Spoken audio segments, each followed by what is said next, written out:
LEC Super Week, Schalke 04 defeat Fnatic, and with this victory, they also lock Vitality out of playoffs. Now, brokenblade, I know you entered this week with a difficult situation. This game against Fnatic wasn't crucial, but still, it's a good thing that you won it, so congrats on that. But I want to know, how did you manage expectations, stress, keep your focus, and keep your head cool, knowing that you were coming out of a slump for the past few weeks? We for sure knew that Fnatic was probably going to be our hardest match. Obviously, we still have 2 more games, but having us getting the victory today is really, really big for us. It relieves a lot of pressure on us. Obviously, we still want to win as many games as possible, since we did lose a lot of games that we shouldn't have. And I'm just really, really happy that we could perform today and get the win. I know that you can't say too much about the strategy, of course, but have you been able to work on what has been going wrong for you guys? And do you think this week is going to be the best week for you? Honestly, I mean, the strategy in this game was really easy. Like, Fnatic really wants to fight, and we were strong in the fight. So we just went mid and fought. But I think that we did have a lot better practice, actually, the last couple 2 weeks.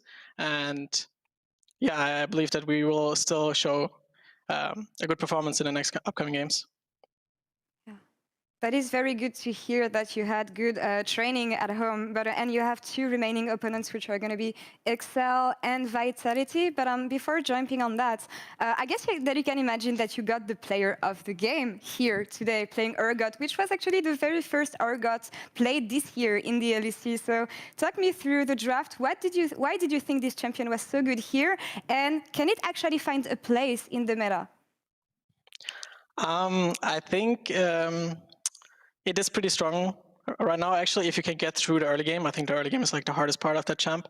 And also, Fnatic's team comp had little to almost no CC at all, which is really, really good for my champ, obviously. And it's really good against Tamkench, since I can ult him. I literally force him to buy QSS this game. And every time someone just, like, we got a Elsa, like, combo on him, and I just flip him into our team and he just dies. It's definitely a pick that can be strong, but it needs to be picked in the right situations, and then you can have a good game. Interesting. Yeah, we saw that the top lane meta was very open since the beginning of the year, so it makes sense. But okay, last question here for you. You told me that, of course, you have hopes for playoffs and for the rest of the games, but I want to know, how is the team doing right now? Tell me about the spirit coming into these 2 last games. Actually, the team atmosphere has been always good. Actually, from week 1 to this week, we have actually been really close with each other. We talk to each other a lot, and I think that's also a reason why we could come back and even get a win today, because we are very open to criticism in this team, and we can take a lot of stuff in practice, even if days go bad. Like in the beginning of this week, actually, we had a really, really bad scrim day, and we managed to bounce back, and we managed to get a lot of good practice, which led us to win today as well. All right, well, I hope that the fans will be relieved hearing that. And brokenblade, thank you so much for the interview, and best of luck for the remaining 2 games. Thank you.